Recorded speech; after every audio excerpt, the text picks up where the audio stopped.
শুধুমাত্র এই বুন্দিয়ার কারণে নাকি আমাকে রেস্টুরেন্ট খুলতে হবে। বোঝেন আবার কি একটা অবস্থা। হ্যালো এভরিওয়ান, আসসালামু আলাইকুম। চলে আসছি নতুন আরও একটি ডেইলি ব্লগ নিয়ে। আজকের ব্লগটা আপনাদের কাছে অনেক বেশি ভালো লাগবে।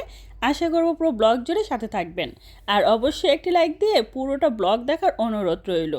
প্রথমে আমি যেটা করছি, বুন্দিয়ার বেটারটা তৈরি করে নিছি।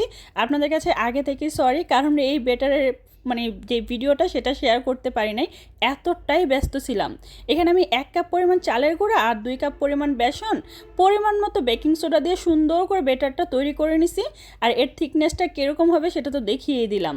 আর এখানে আলুর চপ বেগুনের জন্য বেসন গুলিয়ে নিয়েছি, আর এখানে ছিল চিকেনের কিছু পুর, সেই সাথে আলুর চপ বেগুনি এগুলো সুন্দর করে প্রসেসিং করে নিয়েছি। তারপরে পেঁয়াজ, কাঁচামরিচ, টমেটো, ছোলা বুট, তারপরে হচ্ছে ডালের বড়া, মাছ, যা যা রান্না করা হবে সব কিছু একদম গুছিয়ে নেওয়া হয়েছে। আজকে এতটাই ব্যস্ত ছিলাম, সব কিছু একদম প্রপারলি শেয়ার করতে পারিনি।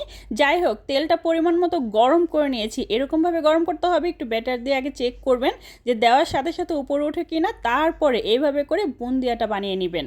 আমি এরকম একটা চামচ নিয়েছি, আর এইভাবে করে একটু একটু করে ব্যাটার দিচ্ছি। সুন্দর করে একদম মুক্তোর দানার মতো বুন্দিয়াগুলো হয়ে যাচ্ছে, দেখতেই পাচ্ছেন। এরকম করে কিন্তু বানানো যায়, আর খুব সহজ কিন্তু এই রেসিপিটা, এতটাই সহজ যে কেউ ইচ্ছে করলে এই রেসিপিটা বাসায় তৈরি করতে পারবেন, আর বাসার মানুষকে এটা খাওয়ায়ে একদম মন খুশি করে নিতে পারবেন। যাই হোক, আমি যেটা করছি, এই যে বুন্দিয়াগুলো সুন্দর করে ভেজে নিচ্ছি, আর এইভাবে করে ভেজে এক এক করে সবগুলো আমি তুলে নিচ্ছি। তো এই তো সুন্দর করে ভাজা হয়ে গিয়েছে। আর এরকম করে আমি কিছুটা বুন্দিয়া শুধুমাত্র এই বেসনের কোনো প্রকার ফুড কালার ছাড়া ভেজে নেব। তারপর যেটা করব, কিছুটা একটু ফুড কালার মেশাবো, এটা হচ্ছে রেড ফুড কালার। দোকানে কিন্তু আপনারা একটু লক্ষ্য করলে বুঝবেন 2 ধরনের বুন্দিয়া থাকে, 2 ধরনের কালার। তো সেম টু সেম আমি দোকানের মতন তৈরি করার চেষ্টা করতেছি। এবার আমি এই যে এগুলো হচ্ছে হলুদ কালার, তারপরে আমি কিছুটা লাল কালার বানিয়ে নিব, ওরকম করে সুন্দর করে 2 ধরনের বুন্দিয়া বানিয়ে নিচ্ছি। এবার আমি দিয়ে দিচ্ছি লাল কালার, রেড কালার। যাই হোক, সুন্দর করে সব ধরনের বুন্দিয়াগুলো প্রথমে ভেজে নিচ্ছি। এবার আমি যেটা করব, শিরা বানানোর জন্য আমি এখানে 3 কাপ পরিমাণ চিনি আর 3 কাপ পরিমাণ পানি, 3-4টার মতো এলাচ একটু চিড়ে দিয়েছি। এবার শুধু এটা জাল করে শিরা হওয়া পর্যন্ত অপেক্ষা করতে হবে। আপনাদের সাথে প্রপারলি শেয়ার করার মতন অবস্থা নয়, কারণ আমি অনেক বেশি ব্যস্ত ছিলাম আর অনেক বেশি ঝামেলা ছিল। তো এটা শিরাটা অন্য চুলায় দিয়ে আমি এই চুলায় পাবদা মাছগুলো ভেজে নিচ্ছি। পাবদা মাছগুলো না মশলা দিয়ে সুন্দর করে ম্যারিনেট করা ছিল, আর এগুলো সুন্দর করে ভেজে তারপরে আমি যেটা করবো, এটা তুলে নিব। আর এই ফ্রাই প্যানের মধ্যে আমি দিয়ে দিচ্ছি পেঁয়াজ কুচি। এবার আমি এগুলো সুন্দর করে নেড়ে একটু আদা রসুন পেস্ট দিয়ে দিচ্ছি, আবারও একটু নেড়ে নিচ্ছি। এরপর পরিমাণ মতো পানি দিয়ে দিচ্ছি ধনিয়া গুঁড়ো, হলুদের গুঁড়ো, লাল মরিচের গুঁড়ো, ধনিয়া, লবণ, সব কিছু এভরিথিং যে মশলাগুলো লাগে। তারপরে টমেটো, তারপরে কাঁচা মরিচ, সব কিছু দিয়ে মাছগুলো সুন্দর করে ভুনা করে নিচ্ছি। এরপর যেটা করব, আমি বেগুনি বানিয়ে নেব। বেসনের ব্যাটারের মধ্যে চুবিয়ে সরাসরি তেলের মধ্যে দিয়ে দিচ্ছি।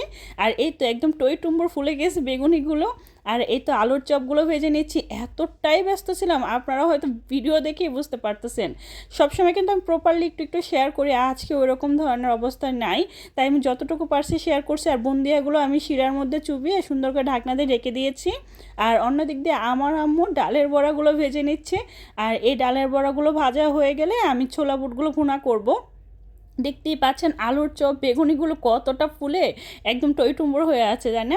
আর এই তো এটা হচ্ছে ছোলা বুট। আর এই তো আমার পেঁয়াজিগুলো সুন্দর করে ভাজা হয়ে গিয়েছে।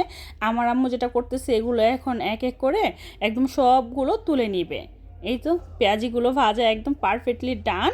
আর এই তো এখন আমি যেটা করব দেখিয়ে দিচ্ছি, বুন্দিয়াগুলো দেখুন কতটা একদম রসে টসটসে হয়ে আছে। এখন আমি এই বুন্দিয়াগুলো ঢেকে দিচ্ছি। আর ইফতারির জন্য সব কিছু আমি গুছিয়ে নিয়েছি। আলুর চপ, পেঁয়াজি, বেগুনি, তারপরে চিকেন চপ সব কিছু ভেজে নেওয়া হয়ে গিয়েছে। সেই সাথে আরও কী কী আছে একটু দেখিয়ে দিচ্ছি। এখানে একটা ছিল দই, এটা হচ্ছে মিষ্টি দই। এই তো দেখতেই পাচ্ছেন। এবার আমি যেটা দেখাচ্ছি আপনাদের সাথে, এই যে শসা কেটে নেওয়া হয়েছে আর লেবুর শরবত। এই তো তারপরে হয়েছে ছোলা বুট, পেঁয়াজ, কাঁচামরিচ, সব কিছু একদম সুন্দর করে কুচি করে বেশি করে সরিষার তেল দিয়ে মুড়ি মাখানো হবে। তো সব কিছু সুন্দর করে গুছিয়ে নিয়েছি। প্লিজ কেউ মন খারাপ করবেন না, আজকের ভিডিওটা এতটাই তাড়াহুড়ার মধ্যে ছিল, তো যতটুকু পেরেছি আপনাদের সাথে শেয়ার করছি, কারণ প্রতিদিন আমি আমার ডেইলি ব্লগগুলো আপনাদের সাথে শেয়ার করে থাকি। তো আজকে যদি শেয়ার না করি কিভাবে হয় বলেন তো? শেয়ার তো করতেই হবে, যত তাড়াহুড়ার মধ্যেই থাকি না কেন একটু করে আপনাদের সাথে শেয়ার করার চেষ্টা করি। আর এই যে লেবুর শরবতটা এরকম করে রেখে তারপরে যখন আজান দেওয়ার 5-6 মিনিট আগে ঠান্ডা পানি নামিয়ে মিশিয়ে নিই, তারপরে মুড়ি মাখিয়ে সব প্লেটে সুন্দর করে সার্ভ করে নিই। এই তো দেখতেই পাচ্ছেন একদম প্রপারলি করে আমাদের ইফতারিটা ডান। সেই সাথে বুন্দিয়া আর মিষ্টি দই এরকম করে সার্ভ করে নিয়েছি। দেখতেই পাচ্ছেন সুন্দর করে সব কিছু গুছানো হয়ে গিয়েছে। আর এরই মধ্যে দেখতে পাচ্ছি যে আজান দিয়ে দিচ্ছে, আমার আম্মু মোনাজাত ধরেছিল, এর মধ্যে আজান দিয়ে দিয়েছে। তো সবাইকে আমি তাড়াহুড়া করে প্লেটগুলো একদম সার্ভ করে দিচ্ছি, মানে কি একটা অবস্থা বুঝেন। আর বিশ্বাস করতে পারবেন না, এই বুন্দিয়া খাওয়ার পর আমার আম্মু, আমার বান্ধবী, আমার আব্বু সবাই বলতেছে আমাকে একটা রেস্টুরেন্ট খোলার জন্য, শুধুমাত্র এই বুন্দিয়ার জন্য রেস্টুরেন্ট খুলবো। বানিতে আমার আম্মু, বুঝেন কি একটা অবস্থা। এতটাই মজা হয়েছিল এই বুন্দিয়ার রেসিপিটা। ভিডিওটা কেমন লাগছে কমেন্ট করে জানাতে ভুলবেন না, ঠিক আছে? ভালো লাগলে লাইক কমেন্ট শেয়ার করে দিবেন, চ্যানেলটা সাবস্ক্রাইব করে রাখবেন, আর পেজে লাইক ফলো দিয়ে সবসময় সাপোর্ট করবেন। আপনাদের লাইক কমেন্ট শেয়ার আমাকে নতুন নতুন ভিডিও দেওয়ার অনুপ্রেরণা যোগায়।